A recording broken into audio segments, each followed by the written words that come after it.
Assalamualaikum warahmatullahi wabarakatuh. Perkenalkan, nama saya Vicky Hidayatullah. Saya berkuliah di Universitas Terbuka UPBJJ UT Jember. NIM saya 0553686662, Program Studi Manajemen Fakultas Ekonomi dan Bisnis. Pada tugas 1 mata kuliah Pancasila, saya akan presentasikan pelajaran dari sejarah Pancasila bagi generasi muda. Fokusnya perkembangan Pancasila dalam konteks sejarah dari masa ke masa. Awal kemerdekaan 1945 hingga 1949, pengesahan UUD 1945 dan Pancasila sebagai dasar negara pada 18 Agustus 1945 oleh PPKI, fokus utamanya membangun persatuan bangsa pasca penjajahan. Masa Republik Indonesia Serikat 1949 hingga 1950. Setelah pengakuan kedaulatan oleh Belanda 1949, Indonesia menjadi RIS. Terdapat perdebatan mengenai dasar negara, namun Pancasila tetap dijadikan pedoman. Masa demokrasi liberal 1950 hingga 1959. Pancasila menjadi dasar formal, namun pelaksanaannya belum menyeluruh. Partai politik lebih menonjolkan ideologi masing-masing. Masa demokrasi terpimpin 1959 hingga 1965. Presiden Soekarno berlakukan dekret Presiden 5 Juli 1959. Pancasila dijadikan ideologi negara yang menentang kapitalisme dan komunisme.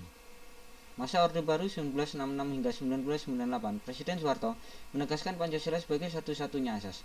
Diterapkan P4, pedoman penghayatan dan pengamalan Pancasila. Masa Reformasi 1998, setelah jatuhnya Orde Baru muncul kebebasan politik dan reformasi. Tantangannya individualisme, korupsi, dan lunturnya nilai moral. Peristiwa penting era reformasi 1998, 1. Krisis ekonomi dan maraknya praktek KKN menurunkan kepercayaan rakyat. 2. Gerakan mahasiswa dan rakyat menuntut perubahan besar dalam sistem politik dan pemerintahan. 3. 21 Mei 1998, Presiden Soeharto mengundurkan diri menandai lahirnya era reformasi. 4. Reformasi menjadi momentum untuk mengembalikan kemurnian nilai-nilai Pancasila. Nilai Pancasila yang tercermin, nilai demokrasi, kebebasan berpendapat dan pemilu langsung, nilai keadilan, penegakan hukum yang lebih transparan, nilai persatuan, semangat menjaga keutuhan bangsa, nilai ketuhanan, kebebasan beragama sebagai dasar toleransi sosial. Refleksi pribadi, sejarah menunjukkan bahwa Pancasila bersifat dinamis dan adaptif terhadap zaman. Reformasi mengajarkan pentingnya demokrasi yang bermoral dan bertanggung jawab. Generasi muda perlu menghidupkan nilai toleransi, gotong royong, dan cinta tanah air. Pancasila menjadi pedoman dalam bersikap di dunia nyata dan digital. Daftar referensi 1. BMP MKW 4110 Pancasila Modul 3 Pancasila sebagai dasar falsafah negara. 2. Kailan 2017 Pendidikan Pancasila Yogyakarta Paradigma. 3. Yudilatif 2011 Negara Paripurna Jakarta Gramedia. 4. Sekretariat Negara RI 1995 Risalah Sidang BPU PKI dan PPKI.